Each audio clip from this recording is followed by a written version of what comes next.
परमेश्वर को आशिक बना लेते हैं और हम उनके दीवाने बन जाते हैं। और मैं बताऊं, जब वो परमेश्वर हमारे जीवन में कंटिन्यू रहने लगे, हर एक कामों में, हर एक बातों में,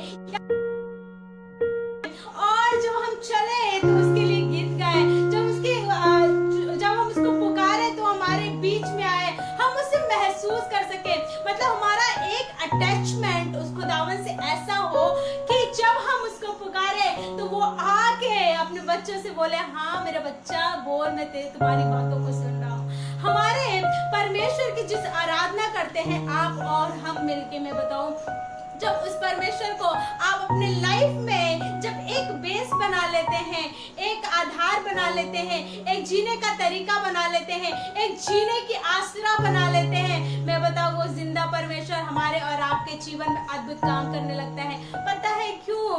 क्योंकि उसको हम अपनी लाइफ का एक उद्देश्य, एक गोल, एक ऐसा हिस्सा बना लेते हैं कि उसके बिना हम कोई काम नहीं कर सकते हैं। तो मैं बताऊं, अपने जीवन में जब कोई भी आप काम करेंगे, जब कोई, चाहे वो काम छोटा हो चाहे बड़ा हो, चाहे वो अच्छा हो, मैं बताऊं, जब आप उस परमेश्वर को पुकारेंगे ना और अपने सारे कामों को उसके हाथ में सौंप देंगे, तो परमेश्वर आपके जीवन में क्या करेगा? अद्भुत काम करेगा। मैं आज की शाम में खास तौर से जवानों से बात करना मांगती हूँ, और जितने भी लोग हैं, अगर आप परमेश्वर में हैं तो आप के एज मायने नहीं रखते, आप परमेश्वर में क्या है? जवान ही है। आप अपने परमेश्वर क्या है? परमेश्वर में एक ऐसी चीज है जिसे कोई आप जा नहीं सकता। पता है क्यों? क्योंकि परमेश्वर का आत्मा अगर किसी पे आ जाता है, परमेश्वर की उपस्थिति किसी में आ जाता है, अगर कोई भी परमेश्वर की आत्मा का, परमेश्वर का अनुग्रह का जब वो फल चख लेता है, उसका स्वाद चख लेता है, और वो उसके लिए क्रेजी हो जाता है, दुनिया की कोई ताकत नहीं होगी फिर उसे परमेश्वर कोई प्यार से अलग कर सके। आज के शाम में मैं आपको बताना मांगती हूँ कि हे मेरे भाई बहनों, हे मेरे प्रिय भाई बहनों, जब आप अपने परमेश्वर को थामे रहेंगे ना, आप उसको अपने जीवन का एक ऐसा ढाल बना लीजिए कि वो परमेश्वर, जब आप किसी भी सिचुएशन में गुजरे, किसी भी विपत्तियों में जाए, आप उसे पुकारे भी ना, लेकिन उसको आपका बिल्कुल ख्याल हो, क्योंकि परमेश्वर को जो पुकारता है उसके वो निकट रहता है। लेकिन उससे भी बढ़ के एक चीज है, जो परमेश्वर के आज्ञाओं में बने रहता है, परमेश्वर उसके एक एक पल में साथ रहता है। अगर आज की शाम में आप प्रभावशाली होना चाहते हैं, अपने लाइफ को प्रभावशाली बनाना मांगते हैं, अपने काम को प्रभावशाली बनाना चाहते हैं, बहुत से लोगों को मैंने सुना है कि भाई देखो, आजकल के जमाने में क्या है ना, पैसे है तो सब पूछेंगे, लेकिन मैं आज के समय में बताऊं, अगर किसी के पास पैसे भी है लेकिन परमेश्वर नहीं है तो उद्धार नहीं है। अगर पैसे भी है तो छुटकारा नहीं होगा उस पैसे से। पता है क्यों? एक दिन की टाइम आएगी, ऐसा समय आएगा, ऐसा सिचुएशन आएगा कि आपने जो अपने जीवन भर में जो पैसा रुपया कमाया होगा वो क्या होगा? खत्म हो जाएगा। और जब वो पैसा खत्म हो जाएगा ना, जिस पे आप बड़ा घमंड करते हैं या आप बहुत लोगों को नीचा दिखाते हैं, मैं बताऊं, जब वो एक दिन की आपकी जो भी मेहनत की कमाई होगी वो खत्म हो जाएगी ना, तो आपका उद्धार कहां से होगा? नहीं होने पाएगा। आज के टाइम में ऐसे बहुत लोग को आपने क्या देखा है जो प्रभावशाली हो, वो भी अपने पैसे से। कपड़े पहन लेने से कोई प्रभावशाली नहीं हो जाता है, अपने फैशन को बढ़ा लेने से कोई प्रभावशाली नहीं हो जाता है। कोई लड़कियां हैं, बहुत से ऐसे कपड़े पहनती हैं कि जींस भी इधर से कटी है, यहाँ से भी कटी है, यहाँ से भी कटा है, और थोड़ा थोड़ा जो है हमारा स्किन दिख रहा है, और उनको लग रहा है कि मैं देखो बहुत खूबसूरत। या बहुत लड़के हैं आजकल बहुत डैमेज जींस वगैरह पहनते हैं, और वो अपने आप को प्रभावशाली बनाते हैं कि मैं देखने में बड़ा अच्छा लगूंगा, मैं देखने में बड़ी अच्छी लगूंगी। और आजकल तो बड़े ढेर सारे वीडियोस में एप्लीकेशन निकल गया है कि लोग अपने आप को प्रभावशाली बना सके, लोग हमें जाने।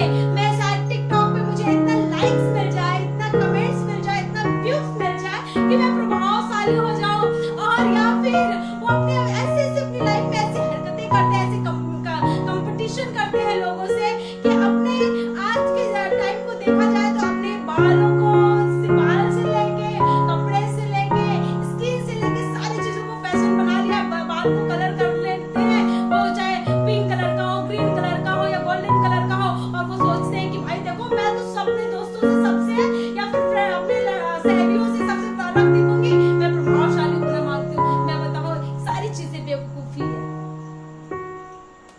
चीजें बेवकूफी है।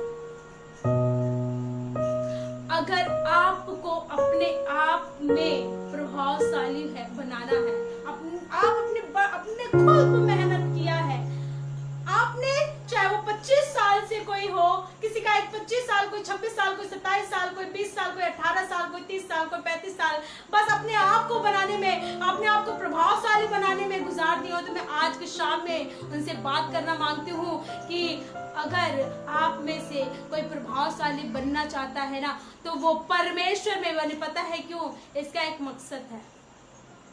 क्यों? क्योंकि जिस परमेश्वर ने आपको रचा और माँ के गर्भ में रचने से पहले चित्त लगाया और तभी से क्या किया है, उसने आपको प्रभावशाली बनाया है। लेकिन वो प्रभाव दिखेगा कैसे? वो प्रभाव ऐसे नहीं दिखेगा। आपने एक टाइम दुआ करी है, एक हफ्ते दुआ ही नहीं करी है, आपने एक दिन गॉस्पेल तो पढ़ लिया है, लेकिन आपने आधे घंटे गॉस्पेल या फिर 2 महीने, कभी कभी तो मैंने सुना है कि पढ़ने का मन ही नहीं करता है, और वो चाहते हैं अपने आप को प्रभावशाली बनाना। भाई मैं तो देखने में एकदम हटके लगूं, और मैं विश्वासी भाई बहनों से बात करना मांगती हूँ, अगर आप प्रभु में बढ़ना तो चाहते हैं कि आप अच्छा इंस्ट्रूमेंट बजा सके, आप अच्छा प्रचार कर सके, आप अच्छा गीत गा सके, आप परमेश्वर की अन्य भाषा को बोल सके, आपके अंदर ये टैलेंट हो कि आप जब प्रार्थना करें तो लोग चंगे हो जाए, आपके अंदर ये टैलेंट हो कि जब आप किसी के लिए प्रार्थना करें तो बंधने खुल जाए। लेकिन ये सोचते तो हैं, ये प्रार्थना तो करते हैं, ये मांगते तो हैं, लेकिन वो प्रभाव दिखता नहीं है। पता है क्यों नहीं दिखता? क्योंकि एक टाइम प्रार्थना करने से वो प्रभाव नहीं आएगा, एक टाइम बाइबल पढ़ने से वो प्रभाव नहीं आएगा।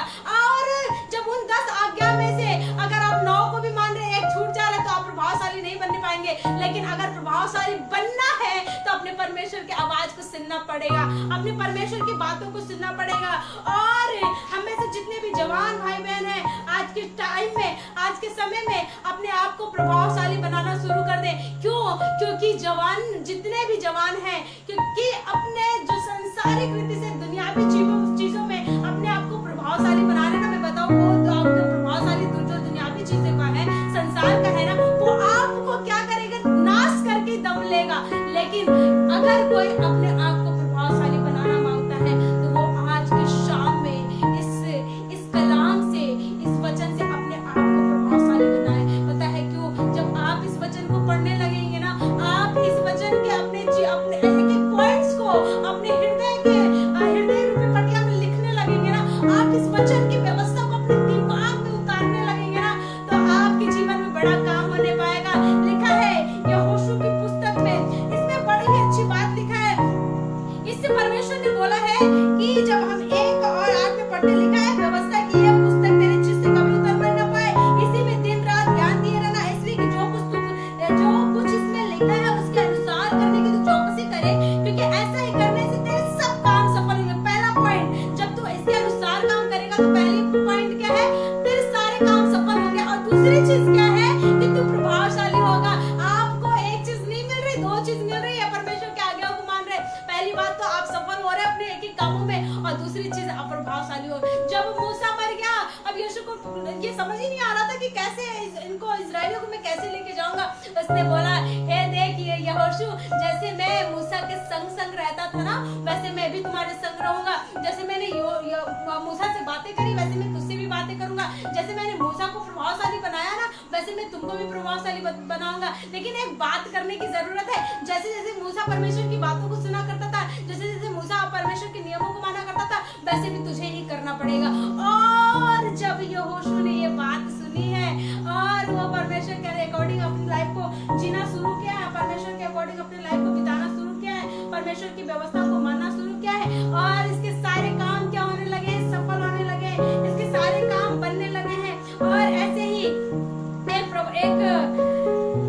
एक जन है जो कि आप उसको जानते होंगे, वो बहुत ही छोटा बच्चा था, और उसे इतना बड़ी जिम्मेदारी दे दी गई है कि उसे कुछ आइडिया नहीं था कि कैसे अपने, मतलब इतने एक तो एज भी कम है, उतना दिमाग भी नहीं है, उतना सेंस भी नहीं है, उतना समझ भी नहीं है। और देखो मुझे मेरे ऊपर इतनी बड़ी जिम्मेदारी ला दी है, मुझे तो पता भी नहीं है कि कैसे मार्केटिंग करना है, मुझे तो पता भी नहीं है कैसे सब्जी लाना है, मुझे तो पता भी नहीं है किसी से कैसे बातचीत करना है। और ये इंसान देखिए क्या कह रहा है। ये इंसान जब इसने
को अपनी प्रजा का न्याय करने के लिए समझदारी की ऐसी शक्ति दे कि मैं भले बुरे को परख सकूं, क्योंकि कौन ऐसा है कि तेरी इतनी बड़ी प्रजा का न्याय कर सके। इस बात से प्रभु प्रसन्न हुआ कि सुलेमान ने ऐसा वरदान मांगा है। तब परमेश्वर ने उससे कहा, इसलिए कि तूने यह वरदान मांगा है और न तो दीर्घायु और न धन और न अपने शत्रुओं का नाश मांगा है, परंतु समझने के विवेक का वरदान मांगा। इसलिए सुन, मैं तेरे वचन के अनुसार करता हूँ, तुझे बुद्धि और विवेक से भरा मन देता हूँ, यहाँ तक कि तेरे समान न तो तुझसे पहले कोई हुआ और न बाद में कोई होगा। जब आपने ये कलाम पढ़ा, आज के दो पद और में पढ़ूंगी, लिखा है 13 में, फिर जो तूने नहीं मांगा अर्थात धन और महिमा, वह भी मैं तुझे यहाँ तक देता हूँ कि तेरे जीवन भर कोई राजा तेरे तुल्य न होगा। फिर यदि तू अपने पिता दाऊद के समान मेरे मार्गों पे चलता रहा, मेरी विधियों और आज्ञाओं को मानता रहेगा, तो मैं तेरी आयु को बढ़ाऊंगा। इसके लाइफ में बड़ा काम होने पाया है। ये छोटा बच्चा था, ये बोलने लगा कि प्रभु इतना बड़ा जिम्मेदारी है, मैं कैसे संभालूंगा। लेकिन प्रभु ने इससे कहा है कि बता तुझे क्या। इसने तो ये भी नहीं कहा कि हाँ मुझे ये एक काम किया है इसने, ये दाऊद का बेटा था और दाऊद जैसे जैसे इसके लाइफ में काम करता था, ये भी परमेश्वर की आज्ञाओं को माना करता था। और जब ये परमेश्वर की आज्ञाओं को माना कर रहा है, पता है इसने 1000 होम बलि चढ़ाई है। ओह माय गॉड, बहुत से बार ये होता है कि हम तो परमेश्वर जो हमको कहता है कि बेटा झूठ मत बोल, गाली मत दे, चुगली मत कर, किसी की हत्या मत कर, किसी के विषय में गलत मत बोल, तब हम करते हैं। लेकिन इसने क्या किया है, इसको तो कोई बोला भी नहीं है कि तू जाके एक बार होम बलि कर, 2 बलि कर, नहीं नहीं नहीं, इसने तो 1000 बार होम बलि करा है। और होम बलि करने के बाद क्या हो रहा है, ईश्वर मतलब परमेश्वर इसके ऊपर इतना फिदा हो गया है, इतना खुश हो गया है कि बोल रहा है कि मांग, आज जो कुछ तू मुझसे मांगेगा ना मैं तुझे दूंगा। आज जो कुछ तू मुझसे मांगेगा, मतलब वो उसके इस होम बलि पे इतना प्रसन्न हो गया, इतना फिदा हो गया है कि बोलता है कि तुझे जो चाहिए वो मांग, मैं तुझे दूंगा। और देखो इसके लाइफ में क्या होने वाला है। ये इसलिए बोला है कि प्रभु इतनी बड़ी जिम्मेदारी है, ऐसे प्रजा को चलाना है, मैं चाहता हूँ तुझे बुद्धि दे। परमेश्वर ने क्या बोला है, ओ तू तो ऐसा वरदान मांगा है जो मैं सोचा भी नहीं था, तू तो बुद्धि मांग रहा है, तू तो नॉलेज मांग रहा है, परमेश्वर ने तो सोचा भी नहीं था। और जब इसने एक वरदान मांगा, हे प्रभु मुझे बुद्धि दे कि मैं सारे लोगों का अच्छे से न्याय करूं और सारी प्रजाओं को अच्छे से चला सकूं, मैं एक अच्छा जिम्मेदार बंदा बन सकूं, एक जिम्मेदार राजा बन सकूं। अब जब इसने ऐसी बात बोली है, परमेश्वर बड़ा फिदा हो गया, परमेश्वर इससे बड़ा खुश हो गया कि ये मेरे बच्चे, एक तो तूने मेरी आज्ञाओं को भी देखो मान लिया है और होम बलि भी चढ़ाया है और तूने वरदान भी मांगा है, तो धन दौलत रुपया पैसा या फिर अपने शत्रुओं के नाश के लिए ऐसा कुछ नहीं मांगा, तूने तो बुद्धि मांगी है। चल मैं तुझे बुद्धि भी दूंगा। और बुद्धि के साथ साथ पता है परमेश्वर क्या कर रहा है, इसको धन भी दे रहा है, सारी संपत्ति भी दे रहा है, अधिकारी भी बना रहा है और इसके जीवन को भी बढ़ा रहा है। और पता है इसकी लाइफ में क्या होने पाया, इसने परमेश्वर को प्रसन्न कर दिया है, परमेश्वर को खुश कर दिया है। और जब परमेश्वर को इसने खुश किया है, तो परमेश्वर इसको बिन मांगे सारी चीजों को दे रहा है। परमेश्वर ने इसे बुद्धि के साथ साथ इसको महिमान्वित किया है, सम्मानित किया है, बड़ा आदर मान हो पा रहा है ये। और ये इसके पास बड़े हैं धन दौलत संपत्ति सारी चीजें होने पाई है और ये अपने आयु को पूरे अच्छी तरह से बिता रहा है। एक दिन की बात है जब परमेश्वर ने इसको बुद्धि दिया है, तो इसके जीवन में काम होने पाया है। एक दिन की बात है, 2 स्त्रियां आई और बोलने लगी, हे राजा हमारा न्याय कर, देख इसके भी एक बच्चे थे, मेरे भी एक बच्चे थे। और रात में क्या हुआ पता है, रात में इसका बेटा जो है इसके मतलब इसके पीछे जाके दब के मर गया है। और इसने क्या किया, अपने बेटे को, मरे हुए लड़के को मेरे पास रख दिया और मेरे वाले बच्चे को उठा के ले गई और बोल रही कि मेरा बच्चा है, अब तू बता कि मैं क्या करूं। और वो राजा ऐसे बैठा हुआ और दोनों आपस में लड़ाई कर रहे, नहीं नहीं तेरा मरा हुआ बच्चा है, जीता हुआ तो मेरा है। वो बोलती नहीं नहीं जीता हुआ तो मेरा है, मरा वाला तो तेरा है। ये सारी चीजें हो ही रही थी। पता है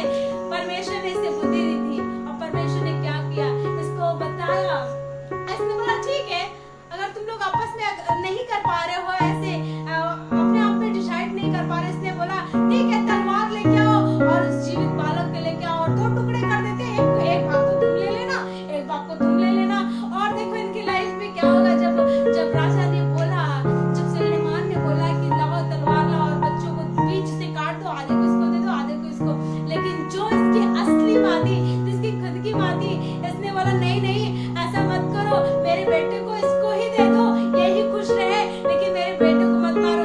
इस बात से सुलेमान को पता चला कि ओ एक्चुअल में ये इसकी माँ है, एक्चुअल में ये मतलब ये झूठ स्त्री नहीं बोल रही, ये सही बोल रही है। लेकिन जो झूठी थी उसने क्या बोला, ठीक है इसे मार डाल, कौन सा हमारा कुछ जाएगा, ना उसका होगा ना मेरा होगा। और इस बात से शामिल ने जाना है कि इसके एक्चुअल में इसकी असली माँ कौन है। जब उसने बोला, इसकी माँ ने बोला नहीं नहीं मेरे बच्चे को मत मारो, इस मेरे बच्चे को इसको ही दे दो, ये कम से कम जिंदा तो रहेगा, कम से कम मरेगा तो नहीं।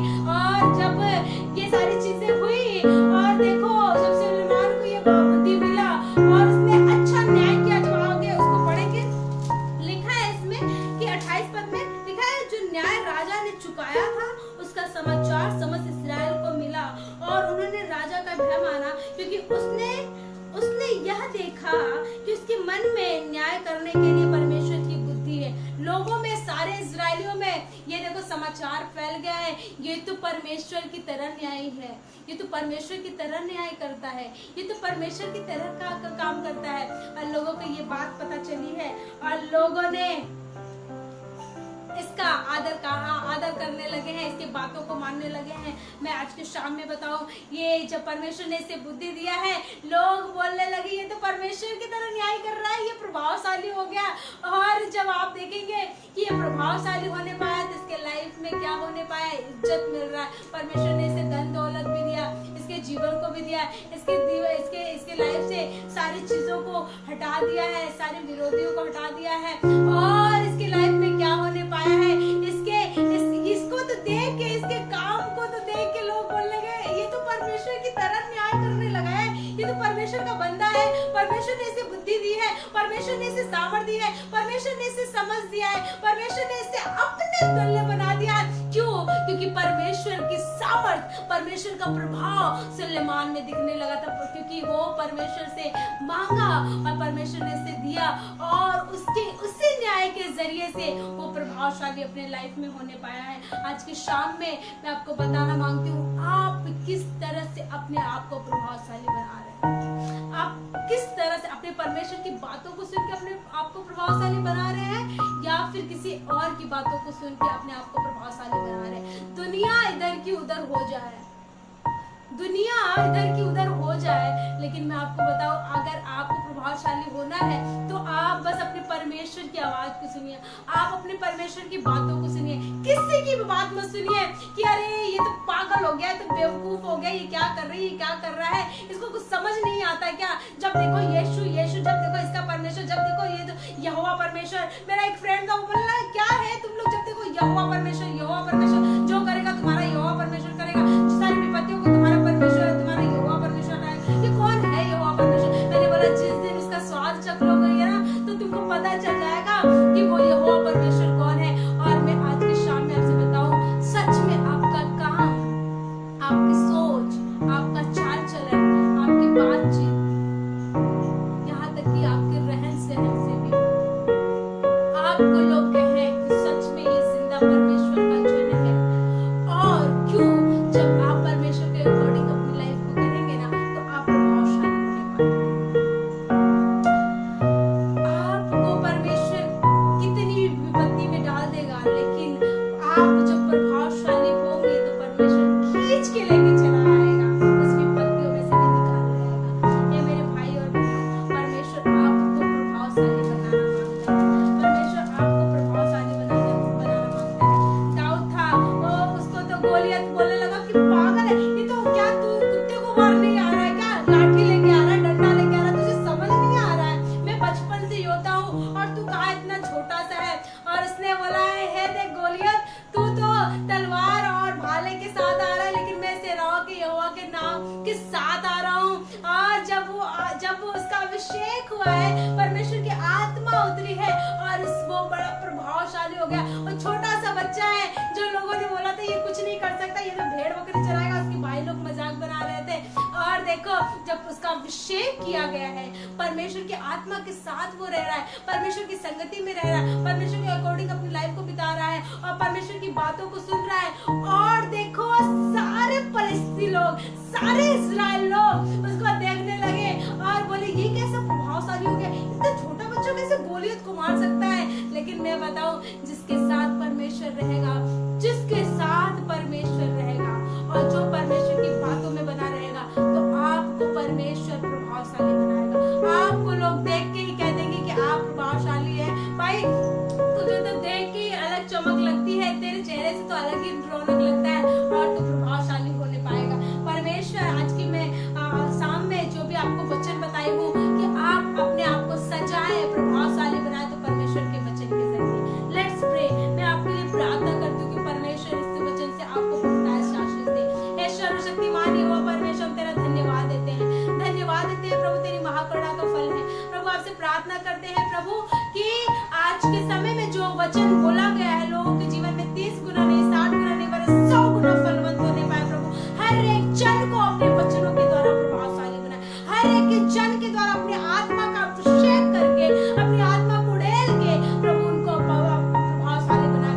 अगर मुझे मिला कि हर एक जन कोई प्रभावशाली बनना मांगता है, तो परमेश्वर आपको प्रभावशाली बनाने जा रहा है। इसी वक्त आप रिसीव करिए परमेश्वर की सामर्थ, परमेश्वर की उपस्थिति आपके लाइफ में उतर रही है, परमेश्वर का अभिषेक आपके लाइफ में उतर रहा है और आप प्रभावशाली होने जा रहे हैं। आप प्रभावशाली होने जा रहे हैं, इसी वक्त आप प्रभावशाली होने जा रहे हैं, क्योंकि परमेश्वर का वचन जिंदा है और सामर्थी है, और जिसको वो चाह लेगा तो वो प्रभावशाली बना ही के छोड़ेगा। तो जिसको चाह ले उस पे उसके रौनक झलकने पाएंगे, और लोग दूर से देख के बोले भाई ये तो यीशु का दीवाना है, और अब प्रभावशाली होंगे। जिंदा जलाली और परमेश्वर चाहते हैं अपना अभिषेक करे और अपना अनुग्रह करे, अपनी आत्मा को दे दे। मुझे मिला के हर एक जन को अपने सामर्थ्य हाथ को बढ़ा के और छू ले और चंगा करे। पिता परमेश्वर चाहते हैं अनुग्रह करे प्रभु, और साथ ही प्रार्थना करते हैं जितने लोग देख रहे हैं प्रभु, उनके घर से हर एक विपत्ति परेशानी जाते रहे, एक एक बंधन यीशु के नाम से खुलने पाए प्रभु, और इनके परिवार में ये प्रभावशाली हो, इनके पूरा घराना प्रभावशाली हो, और लोग तेरे अकॉर्डिंग, तेरे विधियों के अकॉर्डिंग अपने जीवन को बिताने पाए। आज की शाम में हमने जो भी प्रार्थना करी है प्रभु, चाहते हैं वो प्रार्थना सुने और कबूल करे, और एक एक वचन इनके जीवन में प्रभु जी उपजाऊ होने पाए प्रभु, और वो फलवंत होने पाए। हम एक एक प्रार्थना और दुआओं को तुझे सौंपते हैं, और ये प्रार्थना अपने पवित्र यीशु मसीह के सामर्थी नाम में मांगते हैं। आमीन। God bless you. परमेश्वर आपको बहुतायत से आशीषित करे।